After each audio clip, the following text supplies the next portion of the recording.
Hello friends, Khan classes of commerce में आपका स्वागत है।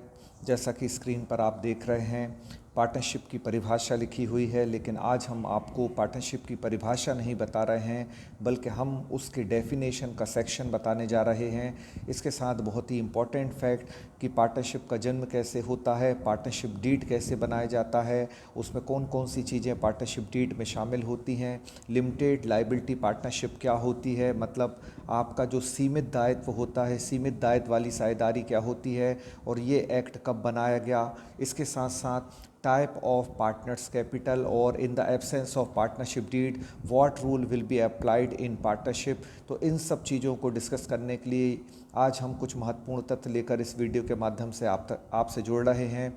चलिए बहुत जल्दी से हम सबसे पहले ये जान लेते हैं कि साझेदारी की परिभाषा भारतीय साझेदारी अधिनियम 1932 में यानी कि इंडियन पार्टनरशिप एक्ट 1932 में कहाँ दी है। तो देख लेते हैं सबसे पहले कि स्क्रीन पर आपके लिए यहाँ क्या दिया हुआ है।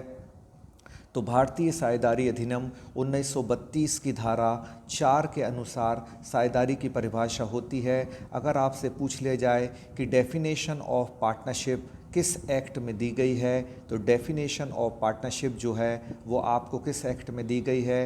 डेफिनेशन ऑफ पार्टनरशिप जो है वो एक्ट आपके 1932 में है और किस सेक्शन में है, सेक्शन 4 में ये डेफिनेशन दी गई है। तो याद रखिएगा, ये बहुत ही इंपॉर्टेंट फैक्ट है कि इंडियन कंपनी एक्ट में आपसे डेफिनेशन नहीं पूछी जाएगी, क्योंकि डिस्क्रिप्टिव आपका पेपर नहीं है, लेकिन ऑब्जेक्टिव पेपर में ये फैक्ट बहुत ही इंपॉर्टेंट होगा कि definition of partnership is given in, और आगे सेक्शन आपको बताना पड़ेगा कि कौन से सेक्शन में दी गई। तो सेक्शन 4 में पार्टनरशिप की डेफिनेशन को प्रोवाइड किया गया है।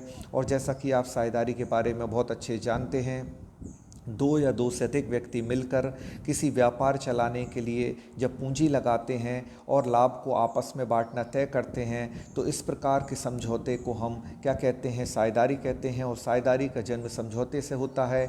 इंग्लिश में क्या कहा जाता है पार्टनरशिप को, टू और more than two person come together, invest the capital and share the profit and operate by them or any of them which are decided by the other partners और all partners, so that is called partnership. जब वे सब मिलकर व्यापार करें या उन सब की ओर से किसी एक को जिम्मेदारी दे दी जाती है, तो पार्टनरशिप में ये विशेषताएं पाई जाती हैं कि बहुत सारे लोग मिलकर जिनमें उनकी संख्या सीमित है, और कम से कम कितने पार्टनर हो सकते हैं, 2, और ज़्यादा से ज़्यादा कितने हो सकते हैं, 50। वो भी अभी हम संख्या आपको बताने वाले हैं। और कौन से रूल में ये 50 संख्या को लिमिटेड किया गया है, मतलब सीमित किया गया है, वो भी हम अभी आपको इस वीडियो के माध्यम से बताने वाले हैं। साझेदारी का जन्म जो है वो समझौते से होता है। अनुबंध मतलब कॉन्ट्रैक्ट से होता है। साझेदारों के मध्य समझौता होना चाहिए, ठहराव होना चाहिए, एग्रीमेंट होना चाहिए, कॉन्ट्रैक्ट होना चाहिए।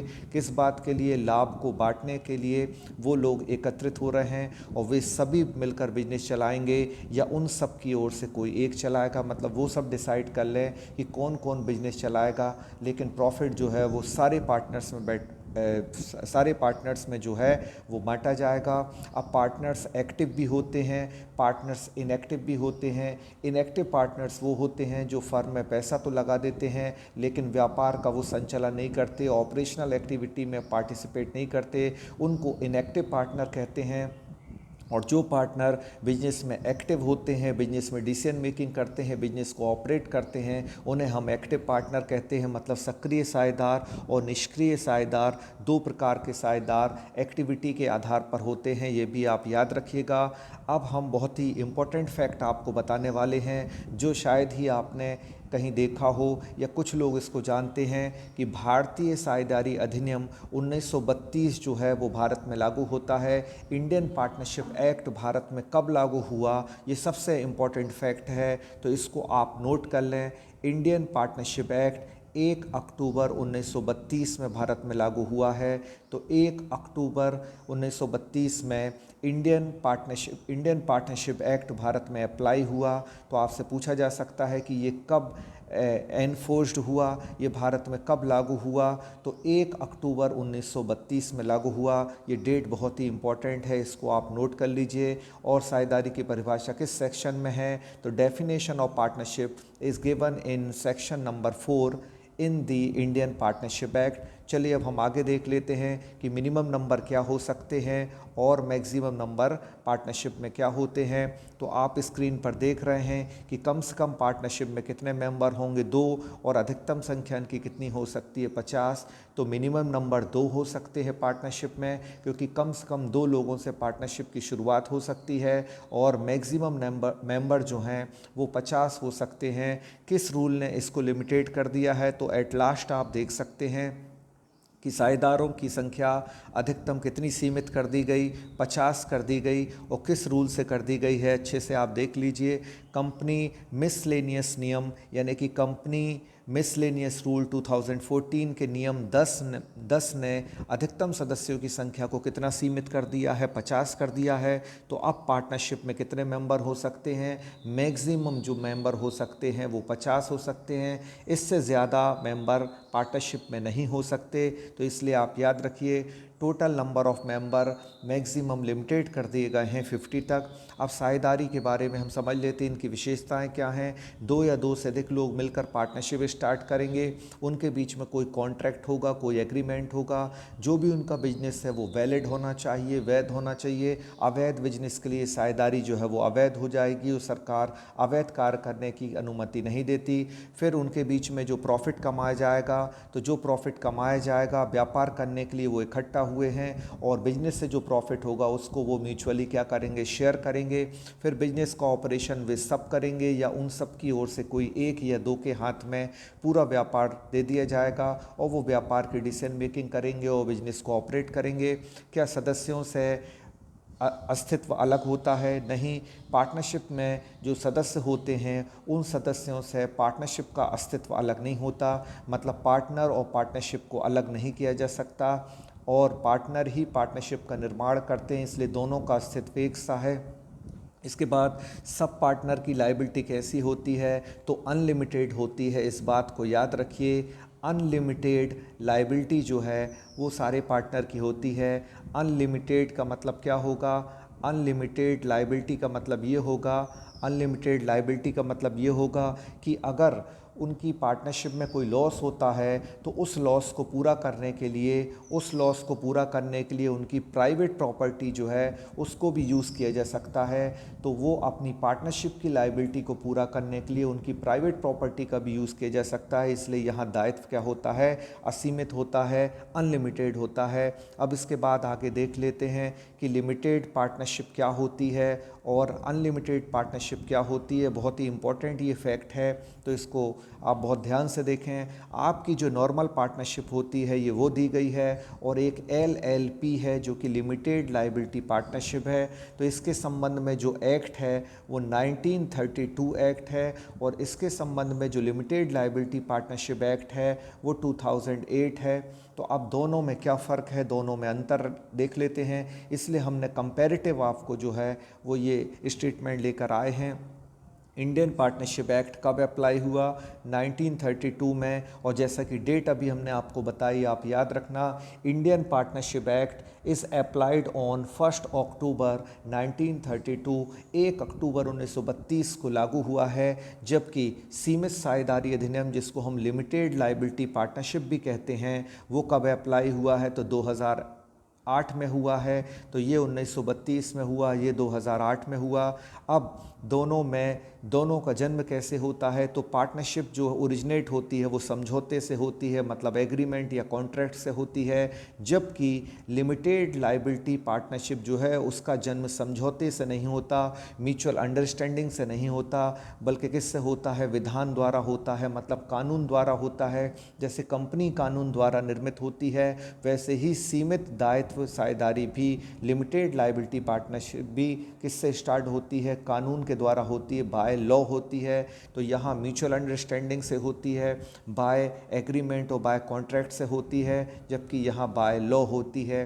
क्या इसका पंजीयन जरूरी है, तो पार्टनरशिप का पंजीयन जरूरी नहीं है, ऐच्छिक है। लेकिन सीमित दायित्व साझेदारी का जो पंजीयन है, रजिस्ट्रेशन है, वो कराना अनिवार्य है और कंपनी रजिस्ट्रार के पास जाकर इसका क्या होता है, रजिस्ट्रेशन होता है। फिर साझेदारी का अस्तित्व इसके सदस्यों से भिन्न नहीं होता, मतलब जो पार्टनर का वजूद है, जो अस्तित्व है, वो साझेदारी का अस्तित्व साझेदारों से डिफरेंट नहीं होता। लेकिन एलएलपी में साझेदारी का अस्तित्व जो है वो साझेदारों से पृथक होता है। तो ये भी एक कैरेक्टरिस्टिक्स है एलएलपी का, आप याद रखिए। और एलएलपी की बहुत सारी चीज़ें जो हैं वो नॉर्मल पार्टनरशिप से आपकी क्या हैं, अलग हैं। फिर इसके बाद न्यूनतम सदस्य संख्या के बारे में और अधिकतम के बारे में जान लें। जैसा अभी आपको बताया, साझेदारी में न्यूनतम सदस्य संख्या कितनी होती है, 2 होती है, और अधिकतम मेंबर कितने होते हैं, 50। लेकिन लिमिटेड लायबिलिटी पार्टनरशिप में मिनिमम नंबर तो 2 होते हैं, लेकिन मैक्सिमम नंबर की कोई लिमिट नहीं है। तो यहाँ 2 और 50 है और यहाँ 2 और असीमित है। नाम है सीमित दायित्व साझेदारी, लेकिन सदस्यों की संख्या क्या होती है, असीमित होती है। लायबिलिटी यहाँ लिमिटेड होती है, लेकिन नंबर ऑफ मेंबर जो हैं वो अनलिमिटेड होते हैं। जबकि 1932 के अंडर में आने वाली पार्टनरशिप में क्या होता है, उनका जो लायबिलिटी होती है वो अनलिमिटेड होती है, लेकिन नंबर ऑफ मैक्सिमम मेंबर या मैक्सिमम नंबर ऑफ मेंबर जो होते हैं वो क्या होते हैं, लिमिटेड होते हैं और अप टू 50 होते हैं। तो इस डिफरेंस को आप अच्छे समझ लें। और जैसा भी हमने आपको बताया, दायित्व असीमित होता है, यहाँ अनलिमिटेड लायबिलिटी है और यहाँ लिमिटेड लायबिलिटी है। और कहाँ तक लिमिटेड है, अप टू देयर कैपिटल, जितनी पूंजी उन्होंने लगाई है वहाँ तक उनका दायित्व जो है वो सीमित होगा। तो दोनों के बारे में काफ़ी अच्छी इन्फॉर्मेशन आपको मिल गई है। अब बहुत जल्दी से आप हमारे वीडियो को लाइक करें, इसको कमेंट करें। आगे भी बहुत यूज़फुल इन्फॉर्मेशन है, तो वीडियो में अंत तक बने रहें। आगे देखिए, साझेदारों के अधिकार भी दिए हैं, राइट ऑफ पार्टनरशिप दिया है। तो साझेदारों के क्या अधिकार हैं, ये नॉर्मली आप इनको पढ़ सकते हैं और नॉर्मली पढ़ के जो है वो आप समझ सकते हैं। इनमें कोई ऐसी बात नहीं है जो आप इजीली जो है वो अंडरस्टूड ना हो, इसलिए हम आगे बढ़ते हैं। तो देख लेते हैं आगे। पार्टनरशिप में आपको पार्टनरशिप के फीचर्स दिए गए हैं, जो हिंदी में हमने आपको समझाया कि 2 और मोर देन 2 पर्सन होंगे, उनके बीच में एग्रीमेंट होगा, लॉफुल बिजनेस होगा। फिर उसके बाद प्रॉफिट शेयर कर रहे होंगे, वो म्यूचुअल एजेंसी है, कोई सेपरेट एंटिटी नहीं होती, मतलब पार्टनरशिप और पार्टनर दोनों एक ही होते हैं। लेकिन लायबिलिटी उनकी क्या होती है, अनलिमिटेड होती है, जैसा कि अभी शुरुआत में हमने आपको बताया था। इंग्लिश में भी हमने आपको बता दिया।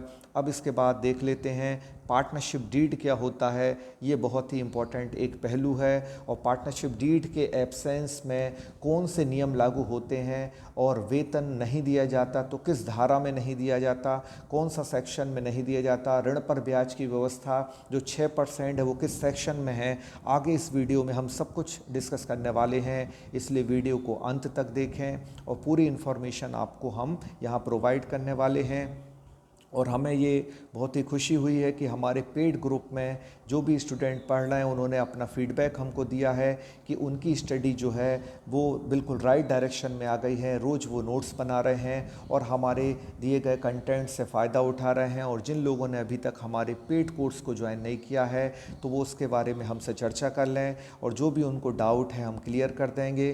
क्योंकि ये जो वीडियोज़ हैं जो पब्लिकली आ रहे हैं वो एक लिमिटेड इन्फॉर्मेशन है, लेकिन जो अनलिमिटेड इन्फॉर्मेशन है और अकॉर्डिंग टू सिलेबस, बिल्कुल chapter by chapter, unit by unit जो हम सिलेबस कवर करा रहा है वो हमारे पेड ग्रुप का हिस्सा है। इसलिए उसके संबंध में आप हमसे चर्चा कर लें और हम निश्चित ही एक अच्छी इन्फॉर्मेशन आपको प्रोवाइड करेंगे जो आपके इस एग्ज़ाम की प्रिपरेशन में काफ़ी हेल्पफुल होगी। चलिए अब बहुत जल्दी पार्टनरशिप डीड के बारे में हम समझ लेते हैं। पार्टनरशिप डीड क्या है। तो पार्टनरशिप डीड जो है वो क्या एक एग्रीमेंट है, एक कॉन्ट्रैक्ट है, किन के बीच में है, ये बीच में है पार्टनरशिप में आने वाले पार्टनर्स के बीच में। जो भी पार्टनर्स बिजनेस के लिए पार्टनरशिप में जमा हुए हैं उनके बीच में जो म्यूचुअल अंडरस्टैंडिंग है, उस म्यूचुअल अंडरस्टैंडिंग से उस म्यूचुअल एग्रीमेंट को हम क्या कहते हैं, पार्टनरशिप डीड कहते हैं। मतलब आपसी समझौता और आपसी जो उनके बीच में अनुबंध है, उस अनुबंध को हम पार्टनरशिप डीड कहते हैं। तो पार्टनरशिप डीड कैसा हो सकता है, लिखित या या मौखिक हो सकता है, मतलब रिटर्न में भी हो सकता है और ये ओरल भी हो सकता है, लेकिन फ्यूचर में डिस्प्यूट हो जाते हैं, विवाद हो जाते हैं, इसलिए लिखित समझौते को मौखिक समझौते से अच्छा माना गया है। मतलब ओरल ना होकर रिटर्न होना चाहिए। और लिखित समझौते पर क्या लगाना आवश्यक है? स्टाम्प, मतलब कि स्टाम्प आप समझ गए, स्टाम्प पर ये सब जो एग्रीमेंट है वो लिखा जाता है कि साझेदारों ने आपस में क्या तय किया,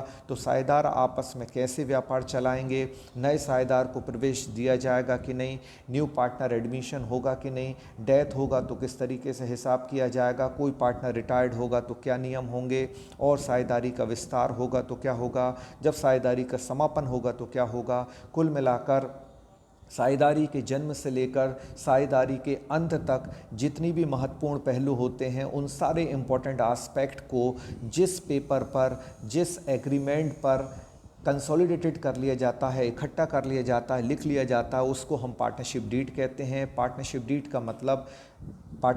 का मतलब पार्टनरशिप एग्रीमेंट से है या पार्टनरशिप कॉन्ट्रैक्ट से है, जो कि पार्टनर्स के बीच में डन किया जाता है, और जो भी बातें उनके बीच में तय कर ली जाती हैं उन्हें लिख लिया जाता है, उसे हम साझेदारी संलेख कहते हैं। अब साझेदारी संलेख में कौन कौन सी बातें आती हैं, तो देखिए बहुत सारी चीज़ें यहाँ पार्टनरशिप डीड का मीनिंग दिया है और पार्टनरशिप डीड के कंटेंट दिए हैं, जो अभी हमने आपको एक्सप्लेन किया। बिजनेस का नाम क्या होगा, एड्रेस क्या होगा, किस प्रकार का बिजनेस पार्टनरशिप में होगा, पार्टनर्स के क्या अधिकार कर्तव्य होंगे, जो भी पार्टनर्स ने डिसाइड किया है उन सारी चीज़ों को पार्टनरशिप डीड में लिख लिया जाता है। और पार्टनरशिप डीड जैसा कि आप देख रहे हैं कि ये एक स्टाम्प पर लिखा गया है ताकि ये ऑथराइज हो सके और फ्यूचर में डिस्प्यूट हो तो इस पार्टनरशिप डीड की वजह से फैसला हो सके। अब पार्टनरशिप डीड अगर नहीं होगा तो कौन से रूल अप्लाई होंगे और उनके संबंध में भारतीय साझेदारी अधिनियम 1932 क्या कहता है वो हम आगे देख लेते हैं। ये सारे पॉइंट्स को आप सिंपली पढ़ लें। इसमें साझेदारी और साझेदारों के बारे में उनके अधिकार, कर्तव्य और उनको व्यापार को कैसे चलाना है उससे रिलेटेड, ऑपरेशनल एक्टिविटी से रिलेटेड राइट्स एंड ड्यूटीज़ लिखे हुए हैं, तो इसको आप पढ़ लेंगे, जनरली ये अंडरस्टूड आप हो जाएंगे। अब देख लेते हैं बहुत ही इम्पोर्टेंट जो आपको व्यू दिखाई दे रहा है कि in the absence of partnership deed what rule will be applied. तो भारतीय साझेदारी अधिनियम 1932 में ये व्यवस्था है कि अगर पार्टनर ने लिखित या मौखिक समझौता नहीं किया है तो कौन से रूल अप्लाई होंगे। तो बहुत ही अच्छे से आप इसको समझ लें और इनसे संबंधित धाराएं भी आपको दी गई हैं, तो पूरी धाराएं भी हम आपको बताने वाले हैं। सैलरी एंड कमीशन, मतलब वेतन और कमीशन। अगर साझेदारों के बीच में कोई समझौता नहीं हुआ है तो कोई वेतन या कमीशन, यानी साझेदारों को कोई वेतन या कमीशन नहीं मिलेगा। No salary, no commission, no remuneration. और ये किसके अकॉर्डिंग है? ये 13A के अकॉर्डिंग है। इंडियन पार्टनरशिप एक्ट 1932 में सेक्शन 13A कहता है कि किसी भी पार्टनर को कोई सैलरी या कोई कमीशन या कोई रिम्यूनरेशन अलाउ नहीं होगा। There is no salary, no remuneration and no commission allowed to the partner according to section 13A। अब इसके बाद 13B क्या कहता है कि प्रॉफिट और लॉस जो बांटा जाएगा, अगर लोगों के बीच में पार्टनरशिप नहीं है तो वो इक्वल पार्टनर माने जाएंगे। मतलब in the absence of partnership deed all partners will be equal according to partnership act section 13B। Partnership act 13B कहता है कि सभी साझेदार आपस में क्या होंगे? बराबर होंगे। मतलब लाभ हानि कैसा बांटेंगे? बराबर बांटेंगे। फिर क्या उनको कोई इंटरेस्ट ऑन कैपिटल होगा? तो no interest will be allowed on capital. पूंजी पर कोई ब्याज नहीं दिया जाएगा। अब जानते हैं आप क्यों नहीं दिया जाएगा? क्योंकि साझेदारी लाभ लेने के लिए, साझेदारी में लोग लाभ लेने के लिए इकट्ठा हुए हैं, प्रॉफिट को डिवाइड करने के लिए इकट्ठा हुए हैं, प्रॉफिट में शेयर लेने के लिए इकट्ठा हुए हैं। इंटरेस्ट ऑन कैपिटल लेने का उनका अधिकार नहीं बनता। अगर उन्हें इंटरेस्ट ऑन कैपिटल चाहिए था तो वो पार्टनरशिप डीड बना लेते और उसमें लिख लेते कि 5% अलाउ है कि 10% अलाउ है। लेकिन in the absence of partnership deed no interest on capital is allowed, है ना। और ये किस सेक्शन कहता है? ये सेक्शन नंबर 13C कहता है। तो इसको आप ऐसा याद रखें, 13 में ये C आ गया है तो C से मतलब क्या हो गया? कैपिटल। तो कैपिटल पर इंटरेस्ट जो है अलाउ नहीं होगा। तो ये कौन सी धारा कहती है? 13C कहती है। 13C, C से हो गया कैपिटल, मतलब इंटरेस्ट पर interest on capital will not be allowed. तो ऐसे आप इसको जो है वो याद कर सकते हैं। इसके बाद देख लेते हैं इंटरेस्ट ऑन एडवांस और लोन। अगर किसी पार्टनर ने अपने फर्म को कैपिटल के अलावा क्या दिया है, कोई एडवांस दिया है या कोई लोन दिया है, तो किस सेक्शन में 13D में जो है उसको 6% इंटरेस्ट दिया जाएगा। तो याद रखिए ये क्वेश्चन पिछले बार भी एग्ज़ाम में आ चुका है कि in the absence of partnership deed interest on loan is allowed at, तो कितने परसेंट अलाउ किया जाएगा। साझेदारी समझौते के अभाव में ऋण पर ब्याज या अग्रिम पर ब्याज जो दिया जाएगा वो 6% क्या होगा, प्रतिवर्ष होगा, मतलब पर एनम होगा। ये किस धारा में है, तो धारा आप देख सकते हैं 16D आपको दी गई है। तो यहाँ कोई भी लोन होगा, कोई भी एडवांस होगा which is given by the partner to the firm, so 6% per annum interest will be allowed to the partner. इसके बाद पांचवा और आखिरी रूल देख लेते हैं कि in the absence of partnership deed कौन सा रूल अप्लाई हो रहा है कि कोई भी इंटरेस्ट ऑन ड्राइंग चार्ज नहीं किया जाएगा। मतलब पार्टनर अगर ड्राइंग करता है तो पार्टनर के ड्राइंग करने पर कोई भी इंटरेस्ट उससे नहीं लिया जाएगा। ये इंटरेस्ट ऑन ड्राइंग जो है ये भी पार्टनरशिप एक्ट 1932 में इसकी व्यवस्था है। अब इसके संबंध में हिंदी में भी आपको वही चीज़ दी गई है जो अभी हमने आपको इंग्लिश में समझाई कि सभी साझेदार इक्वल होंगे। ये कौन सी धारा कहती है, तो इक्वल बोल रहे हैं 13B। साझेदारों को पूंजी पर ब्याज इंटरेस्ट ऑन कैपिटल नहीं मिलेगा, जैसा कि C से हमने बताया था, C मतलब कैपिटल पर इंटरेस्ट नहीं मिलेगा। 13C में कहा गया है साझेदारों के ऋण पर ब्याज, साझेदारों को ऋण पर ब्याज मिलेगा, वो भी कितना, 6% पर एनम। कौन सा सेक्शन कहता है, 13D कहता है। साझेदारों के द्वारा किए गए आहरण पर क्या कोई ब्याज लिया जाएगा, तो साझेदारी समझौते के अभाव में साझेदारों से कोई ब्याज नहीं लिया जाएगा, कोई आहरण पर ब्याज नहीं लगेगा। और आखिरी पॉइंट देख लेते हैं कि 13A क्या कहता है। 13A कहता है किसी भी साझेदार को कोई वेतन या कोई कमीशन जो है वो नहीं दिया जाएगा, क्योंकि पार्टनरशिप, क्योंकि यहाँ साझेदारी में इकट्ठा हुए हैं वो लाभ लेने के लिए हुए हैं, ना कि वेतन कमीशन या पारिश्रमिक लेने के लिए इकट्ठा हुए हैं। तो ये 13A में व्यवस्था है। ये सारे सेक्शंस जो हैं वो काफ़ी इम्पोर्टेंट हैं। और पार्टनरशिप एक्ट में पार्टनरशिप की डेफिनेशन किस में दी गई है, 1932 के एक्ट में सेक्शन 4 में दी गई है। और 1932 एक्ट कब लागू हुआ वो भी हमने आपको बताया है।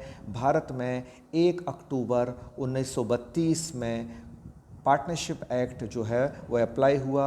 अब जल्दी से हम देख लेते हैं कि कौन कौन से खाते जो हैं वो बनाए जाते हैं और उन खातों को बनाने के लिए भारतीय साझेदारी अधिनियम में क्या व्यवस्था है, या पार्टनरशिप जो है वो किस तरह अपनी पूंजी के आधार पर खाते बनाते हैं। तो बहुत ही इम्पोर्टेंट आस्पेक्ट है, इसको आप समझ लें। जब साझेदारों की पूंजी स्थायी हो और जब पूंजी अस्थायी हो तो पूंजी दो प्रकार की हो गई। There are 2 types of capital, fluctuated capital and fixed capital. तो पहली कैपिटल का नाम चल पूंजी है, परिवर्तनशील पूंजी है, जिसको हम फ्लक्चुएटिंग कैपिटल या फ्लक्चुएटेड कैपिटल कहते हैं। तो फ्लक्चुएटिंग का मतलब नॉट फिक्स्ड होता है, मतलब ऐसी कैपिटल जो कि फिक्स्ड नहीं है। अब कैपिटल फिक्स्ड नहीं है इसका मतलब उसमें चेंज हो जाता है, और जब कैपिटल में चेंज हो जाता है तो उसका ओपनिंग बैलेंस अलग होगा और उसका क्लोजिंग बैलेंस अलग होगा। क्योंकि जब ईयर के बिगिनिंग में हम ओपनिंग बैलेंस लाएंगे, फिर पार्टनर को सैलरी मिलेगी, कमीशन मिलेगा, इंटरेस्ट ऑन कैपिटल मिलेगा, साथ ही साथ प्रॉफिट में शेयर मिलेगा, जनरल रिजर्व अगर है तो उसमें शेयर मिलेगा, और अगर पार्टनरशिप ने ड्राइंग किया है तो घटा दिया जाएगा, इंटरेस्ट ऑन ड्राइंग है वो भी घटा दिया जाएगा। तो कुल मिलाकर जब कैपिटल अकाउंट में कैपिटल को चेंज कर दिया जाता है वो फिक्स्ड नहीं होती, नॉट फिक्स्ड है, तो वो फ्लक्चुएटिंग कैपिटल कहलाती है। फ्लक्चुएशन का मतलब होता है जिसमें परिवर्तन संभव है, परिवर्तनशील पूंजी। तो चल पूंजी, परिवर्तनशील पूंजी या अस्थायी पूंजी पहले प्रकार की पूंजी है, और इस पूंजी में केवल सिर्फ एक ही खाता खोला जाता है। तो पहले नंबर की पूंजी परिवर्तनशील पूंजी है, और परिवर्तनशील पूंजी में से पूंजी खाता खोला जाता है। चालू खाता यानी कि करेंट अकाउंट नहीं खोला जाता। क्यों? इसलिए नहीं खोला जाता क्योंकि कैपिटल इज़ चेंजेबल, हम कैपिटल में चेंज कर सकते हैं, कैपिटल में चेंज पॉसिबल है, क्योंकि कैपिटल फ्लक्चुएटिंग है, इसलिए एक ही अकाउंट से काम चल जाता है। तो करेंट अकाउंट खोलने की यहाँ कोई नीड नहीं है। तो there is no need to open the current account इस capital if capital is fluctuating. Then second situation में क्या है, if capital is fixed so current account will be open. इसका मतलब हुआ यदि कैपिटल क्या है आपकी फिक्स्ड है, मतलब कि अचल है, उसमें कोई चेंज नहीं हो सकता, नॉन फ्लक्चुएटिंग है, यानी कि फिक्स्ड कैपिटल है, या जिसको हम बोलें परमानेंट कैपिटल है। तो जब कैपिटल परमानेंट होती है तो दो अकाउंट आपके खोले जाते हैं। पहला अकाउंट पार्टनर्स का कैपिटल अकाउंट होगा जिसमें सिर्फ और सिर्फ क्या लिखा जाएगा, कैपिटल। इस कैपिटल में कोई चेंज नहीं होगा क्योंकि ये परमानेंट कैपिटल है, ये फिक्स्ड कैपिटल है। तो इसका ओपनिंग बैलेंस भी क्लोजिंग बैलेंस के क्या होगा, बराबर होगा, because there is no change in the capital because capital is fixed. जब कैपिटल ही फिक्स्ड हो गई उसमें कोई चेंज नहीं हो सकता, तो ओपनिंग बैलेंस और क्लोजिंग बैलेंस कैसे हो जाएंगे, एक से हो जाएंगे। लेकिन इसकी सपोर्टिंग में एक नया अकाउंट खोला जाता है जिसका नाम है पार्टनर्स करेंट अकाउंट। अब करेंट अकाउंट कब खोला जाता है, when capital is fixed so current account will be open. जब पूंजी स्थायी होती है, जब पूंजी स्थायी होगी, उसमें कोई भी परिवर्तन नहीं होगा, तो उसमें हम उसके लिए क्या खोलेंगे, एक चालू खाता खोलेंगे, करंट अकाउंट। क्योंकि पार्टनर को मिलने वाली सैलरी, पार्टनर को मिलने वाला कमीशन, या हम डायरेक्टली ऐसा कह लें कि पार्टनर की कैपिटल के अलावा बाकी जितनी भी चीज़ें पार्टनर से रिलेटेड हैं, चाहे उसका ड्राइंग हो, चाहे उसका शेयर ऑफ प्रॉफिट हो, चाहे इंटरेस्ट ऑन कैपिटल हो, उसकी सैलरी हो, कमीशन हो, या इंटरेस्ट ऑन ड्राइंग हो, वो सब कहाँ आएंगे, तो वो आपके चालू खातों में आएंगे साझेदारों के चालू खाते कब खोले जाते हैं, जब कैपिटल फिक्स्ड हो। और साझेदारों की जब पूंजी फ्लक्चुएटेड होती है तो सिर्फ एक ही खाता खोला जाता है, साझेदारों के पूंजी खाते। तो साझेदारों के पूंजी खाते दो प्रकार की पूंजी के आधार पर होते हैं, व्हेन कैपिटल इज़ फिक्स्ड और व्हेन कैपिटल इज़ फ्लक्चुएटेड। अगर कैपिटल फ्लक्चुएटेड है तो एक ही खाता बनेगा, और जब कैपिटल क्या होगी, फिक्स्ड होगी, परमानेंट कैपिटल होगी, नॉट चेंजेबल कैपिटल होगी, तो दो अकाउंट खोले जाएंगे। कैपिटल अकाउंट के सपोर्टिंग में एक नया अकाउंट और खोला जाएगा जिसका नाम है चालू खाता। अब आपसे पूछ लिया जाए चालू खाते में क्या आएगा, तो हम डायरेक्टली कह सकते हैं कि कैपिटल के अलावा जितनी भी चीज़ें आएंगी पार्टनर से रिलेटेड, वो पार्टनर्स कैपिटल अकाउंट में नोट की जाएंगी। तो आई होप ये there are two types of capital आप समझ गए हैं कि साझेदारों की दो प्रकार की पूंजी क्या होती है। अब उसी दो प्रकार की पूंजी को हमने यहाँ एक्सप्लेन किया हुआ है कि जब कैपिटल फ्लक्चुएटिंग होगी तो कैपिटल अकाउंट खोला जाएगा, और जब कैपिटल फिक्स्ड होगी तो कैपिटल अकाउंट और करंट अकाउंट यानी पूंजी खाता और चालू खाता दोनों खोला जाएगा। इसके संबंध में भी हमने आपको नीचे डिटेल दे रखी है, तो आप इसको इजीली पढ़ लें क्योंकि जो हमने एक्सप्लेन किया है वहीं यहाँ नोट किया हुआ है।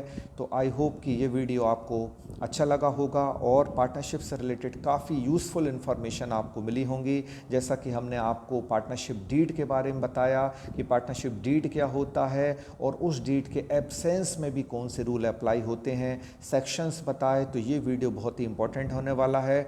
और इसी तरह के कंटेंट लेकर हम अपने पेड ग्रुप में रोज़ आ रहे हैं। तो आप ध्यान रखिए, जिन लोगों ने अभी तक हमारे पेड ग्रुप को ज्वाइन ना करा है वो बहुत जल्दी जो हैं वो पेड ग्रुप को ज्वाइन कर लें, क्योंकि बहुत ही यूज़फुल इन्फॉर्मेशन आपके एग्ज़ाम में आपको हमारे द्वारा मिलने वाली है। वीडियो को अगर आपने ज़रा भी पसंद किया है तो हमारा हौसला बढ़ाएं, हमको मोटिवेशन प्रोवाइड करें और वीडियो को लाइक कर दें और एक अच्छा सा कमेंट कर दें।